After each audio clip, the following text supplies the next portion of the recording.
दिन होना चाहिए मंगलवार। कौन सा दिन होना चाहिए? जम के बोलो जरा। मंगलवार।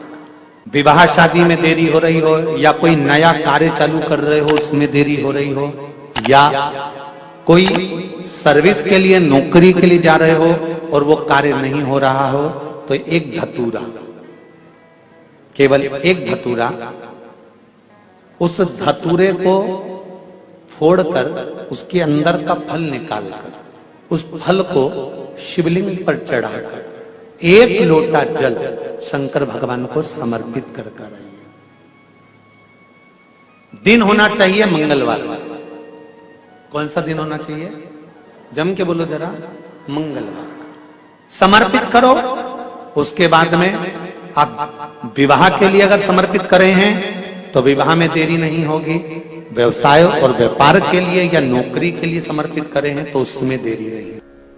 तुम जिस दिए में भगवान की आरती उतारते हो, जिस दिए से तुम भगवान की पूजन करते हो, उस दिए की बत्ती को नीचे डाल दीजिए और उस दिए को पानी की बाल्टी में धो दीजिए। कौन सी बाल्टी में? जिस बाल्टी के पानी से आप बच्चे को स्नान करा सको। मारा केवल भगवान पर से ले जाकर, पास में से ले जाकर उस बाल्टी में थोड़ी देर डाल दो और उस बाल्टी के पानी से उस बच्चे को स्नान करा दीजिए। 15 से 20 मिनट, आधा घंटा लगेगा, बच्चे का बुखार पूरा उतर जाएगा। इतना विधान है दीप का। जब आप पशुपति व्रत कर रहे हो या कोई नियम धारण कर रहे हो या कोई आपने नियम उठा रखा है और वो कार्य आपका हो ही नहीं रहा, आपने 2 बार पशुपति व्रत कर लिए, आपने ये कर लिया, आपने प्रदोष कर लिया, आपने सोमवार कर लिया, आपने सारे अनुष्ठान कर लिए, बहुत सारे उपाय भी करे तो भी नहीं हो रहा है, तो इस बीच वाली पत्ती पर शहद लगाकर बाबा का जो शिवलिंग है उस शिवलिंग को इसको छुआ दीजिए या उससे चिपका दीजिए और उस पर अपनी हथेली रखकर कामना कर कर वापिस घर को आ जाइए। बाबा आपकी वो मुराद शीघ्र 3 महीने के अंदर पूरा कर ही देता है। ये पक्का। तो 3 नियम अपनी जिंदगी में धारण कर लें। अगर ठेला लगा रहे हैं रोड पर, अगर आपके पास में कोई व्यापार नहीं, कोई दुकान नहीं, कोई सर्विस नहीं, कोई नौकरी नहीं, 3 नियम जिंदगी में। पहला, एक बार जिंदगी में पशुपति व्रत अवश्य करो। दूसरा, प्रत्येक प्रदोष एक शंकर जी के मंदिर में दिया और एक अपने घर के दरवाजे पर दिया अवश्य लगाओ, प्रत्येक प्रदोष। और तीसरा नियम बना लो, शिवरात्रि महीने की आती है, हर महीने की शिवरात्रि में शंकर जी के मंदिर पर दिया, बेलपत्री के वृक्ष के नीचे दिया, आंवले के वृक्ष के नीचे दिया और अपने घर के दरवाजे पर दिया। ये 4 स्थान पर दिया। प्रत्येक महीने की शिवरात्रि पर लगाना प्रारंभ करो। 4-5 शिवरात्रि निकलेगी, बाबा इशारा कर देगा और तेरी नैया पार। शिवलिंग है, जलाधारी है, पार्वती जी की मूर्त है, गणेश जी की भी मूर्ति है, कार्तिकेय जी की भी मूर्ति है, नंदी की भी मूर्ति है। तो किसी ने कहा कि गुरुजी हम जब शंकर जी को जल चढ़ाते हैं तो पार्वती जी को, गणेश जी को, कार्तिकेय जी को, नंदी को, सबको जल चढ़ाना चाहिए। शिव महापुराण की कथा कहती है केवल शिवलिंग पर आपने जो जल समर्पित करा है वो जल पार्वती जी को भी मिल गया, गणेश जी को भी मिल गया, कार्तिकेय जी को भी मिल गया।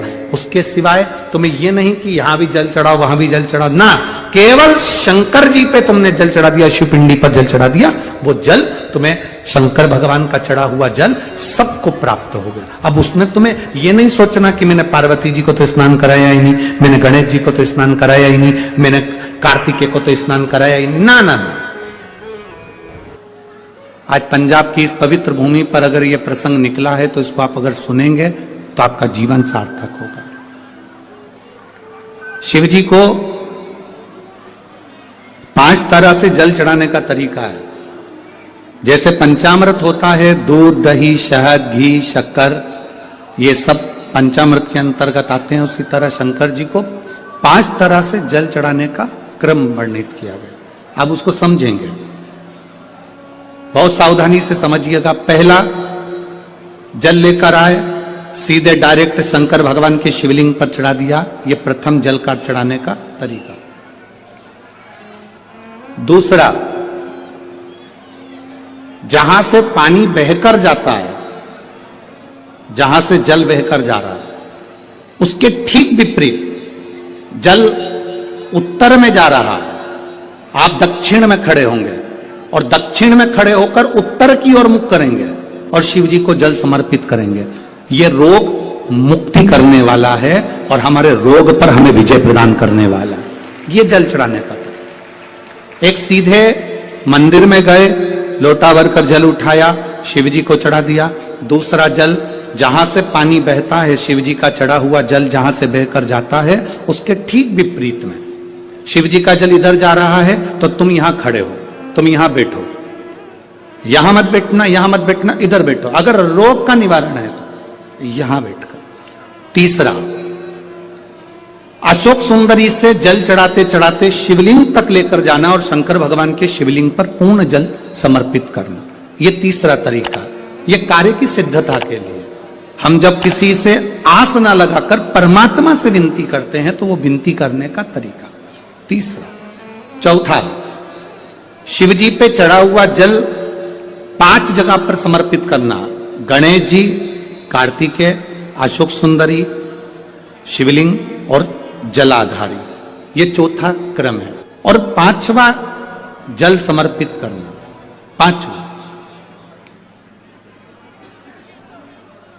5वें नंबर का जल।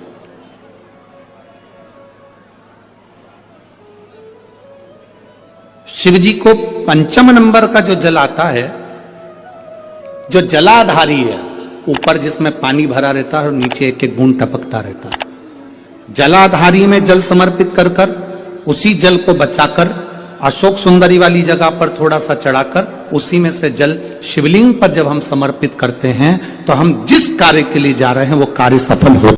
धतूरे का जो पुष्प है उसको 2 जगह पर समर्पित किया जाता है। अशोक सुंदरी के स्थान पर जो खिला हुआ भाग है उसको इस तरह से रखते हैं कि शिवलिंग की ओर उसका खिला भाग जाए और डंडी का भाग इधर गणेश जी, कार्तिकेय जी और 33 कोटि जो देवी देवता हैं उस ओर उसका भाग जाए। एक दूसरा, शिवलिंग पर जब हम धतूरे का पुष्प समर्पित करते हैं तो उस फूल का खिला हुआ जो भाग होता है उसका मुख हमारी ओर होना चाहिए। बहुत अंतर है महाराज। कनेर का पुष्प इससे विपरीत में चलता है। कनेर का जो पुष्प होता है उसकी डंडी का मुख हम अपनी ओर रख लेते हैं और खिला हुआ भाग महादेव की ओर कर देते हैं। जिसका व्यापार ना चले, व्यवसाय ना चल रहा हो, बहुत ज्यादा कष्ट में जीवन निकल रहा हो और बहुत ही ज्यादा तकलीफ हो रही हो, तो धतूरे को हल्दी में डुबोकर शंकर भगवान को 12 बजे समर्पित करें। उस धतूरे को वापस उठा लाएं 5-10 मिनट के बाद, श्री शिवाय नमस्तुभ्यम बोलकर लाल कपड़े में उसको बांधकर व्यापार वाली जगह में कहीं पर भी उसको बांध दिया जाए। व्यापार पीछे नहीं हटता, व्यापार अग्रण्य भाव में बढ़ता चले जाता है। महाराज, हल्दी में डुबोना पड़ता है। जलाधारी, अशोक सुंदरी वाला स्थान, ये जो जलाधारी है, बेटियों के स्थान से जलाधारी तक जो कनेर के माला बनाकर स्पर्श कर कर लगा देता है, शिवरात्रि के दिन प्रदोष काल के समय पर उस पति पत्नी में कितना भी झगड़ा हो रहा हो, आपस में प्रेम बनना प्रारंभ हो जाता है। अदालत का केस धीरे धीरे समाप्त हो। ये भी अलग अलग होते हैं। पहला दिया होता है पणाती दिया। मैं चैनल वालों से कहूंगा, अगर आपके पास में क्योंकि हमने पहले भी कथा में कहा कि जिस जिस जगह का स्मरण कराएं उस जगह का फोटो भी आप दिखाएंगे तो उसका आनंद कथा सुनने वालों को, ऑनलाइन वालों को मिलेगा। पहला होता है पणती दिया। ये पणती दिया मट्टी का दीप, जिस दीप के अग्रभाग को थोड़ा सा बड़ा कर दिया जाता है, उसको पणती दिया गया। ये पणती दिया जब भी भगवान के सामने लगाया जाता है तो इस दिए को सम्मुख में जब रखा जाता है तो दिए का जो लौकी मुख होता है वो अपनी ओर होना चाहिए। पणती दिए की जो लो है, बाती है, उसका मुख अपनी ओर होना चाहिए। विष्णु पुराण कहती है अगर इस दिए की बाती भगवान की ओर रहती है तो हमें तपन की अनुभूति होती है, पर इस दिए की बाती जब हमारी ओर होती है तो हमारे शरीर में कोई बड़ी बीमारी आने वाली होती है तो वो कट जाती है, हमारा पणती। विष्णु पुराण में दूसरा दीप कहा गया है निरंजन दीप। विष्णु पुराण में दूसरे दीप का वर्णन निरंजन दीप।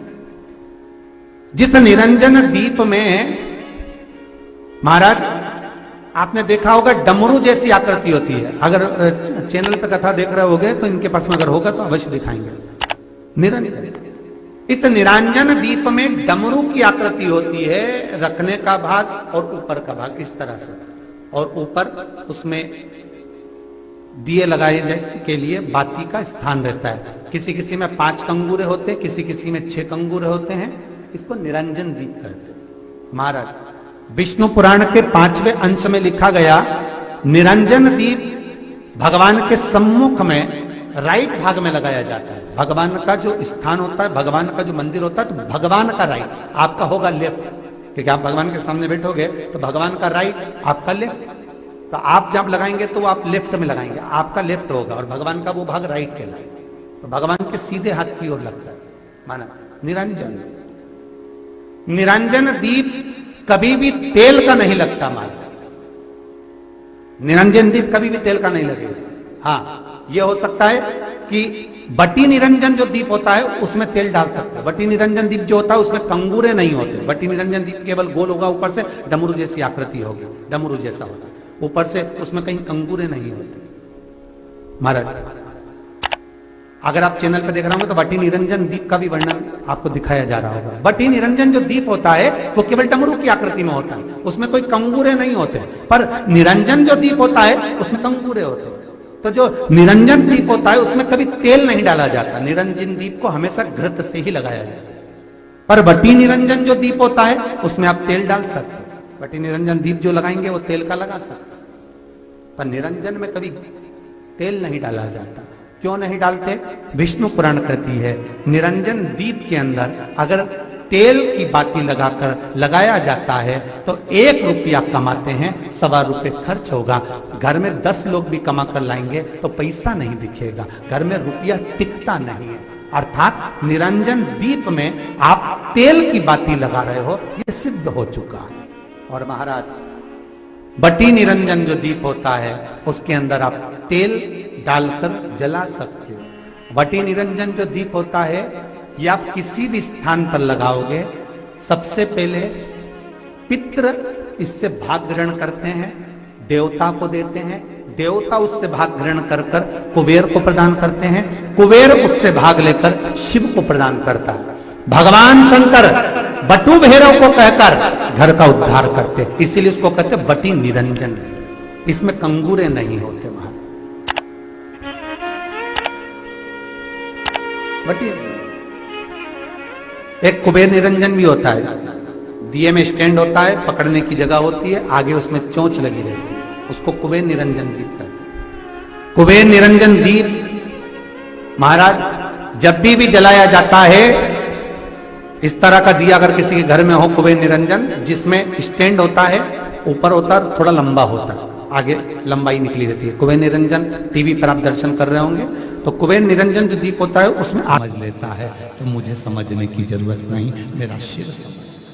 आप में कई माताएं ऐसी एक कथा आती है शिव पुराण में, बड़ा सुंदर चरित्र है। एक पुजारी जी थे, शिव के परम उपासक, उनकी 3 लड़कियां थी।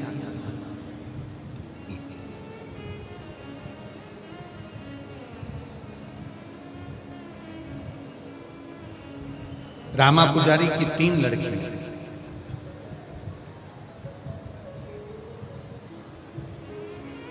पिताजी शिव जी के मंदिर में पूजन करते थे, मां के प्राण छूट चुके थे, 3 बेटियां थी, घर में कोई बेटा नहीं था।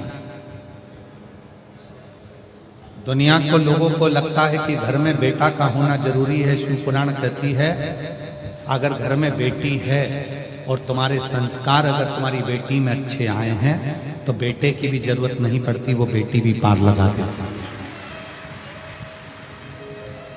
वो बेटी भी पार लगा।